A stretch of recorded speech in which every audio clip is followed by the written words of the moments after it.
Here's a quick tutorial on how to embroider the Sun's Up pattern. Go ahead and grab your ring, loosen the screw at the top, and then separate the two pieces. You'll want that inner ring, and then go ahead and take your fabric, the backing piece and the patterned piece, and lay that on top of your inside hoop. Try to center it the best you can. And then pop that outside ring back on. Go ahead and make sure the fabric is drum tight, and then tighten that screw. Next, you'll want to grab your thread. It comes in 6 strands. You'll want to separate it into 3.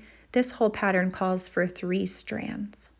It's a little awkward at first, but once you do this enough times, it is pretty simple.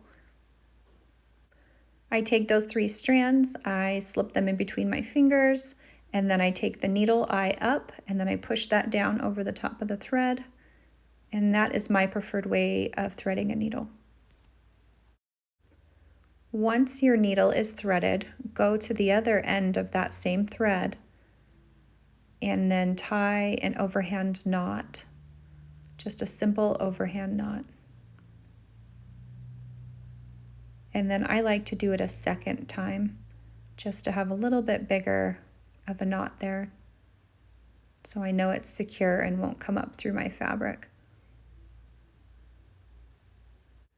Now we're ready to begin stitching. Let's start with the back stitch on these sun rays. Go ahead and come up on the pattern at the first sun ray, and then you're going to want to go down a stitch length away. And then when you come back up, this is a shorter part of the ray, so you'll come back up at the end of that ray.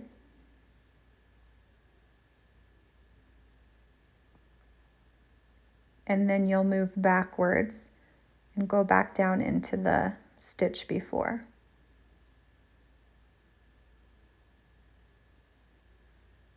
And then we'll move on to the next section, coming up,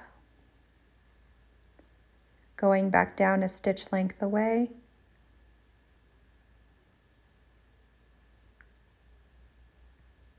coming back up a stitch apart, and then again moving backwards.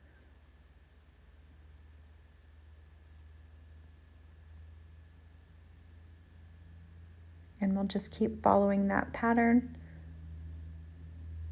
I'll do a fast forward so you can see a little bit more stitching, but it won't take as long. There are only 2 stitches in this pattern, the back stitch and the satin stitch, and they're both pretty repetitive stitches, but in my opinion, that's what makes an embroidery pattern relaxing and meditative.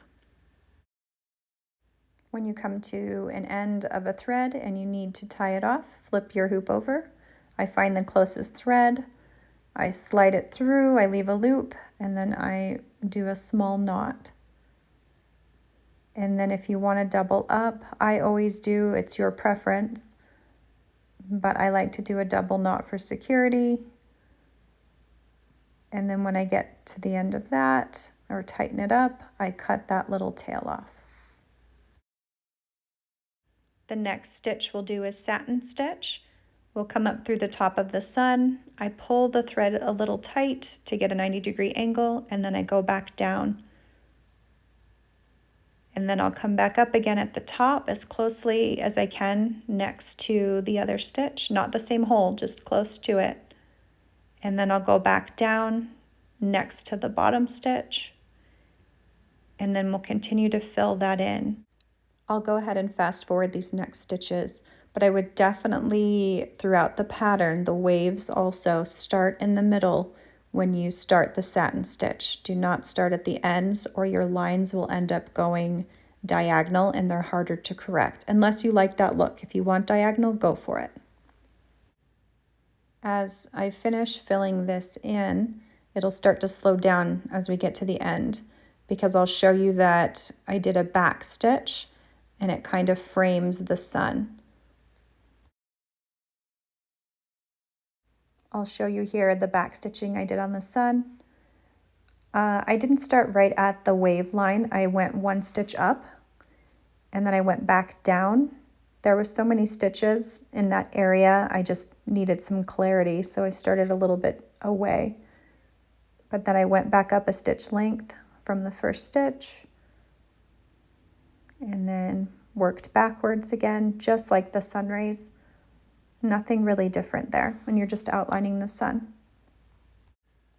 I'll go ahead and speed these stitches up, but you'll notice how nicely the back stitch frames this sun in.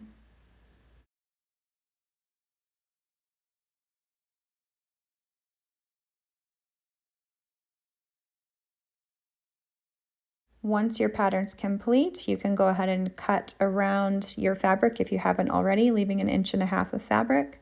I take my cardboard circle and then I lightly set it on top and tuck in those edges, just lightly.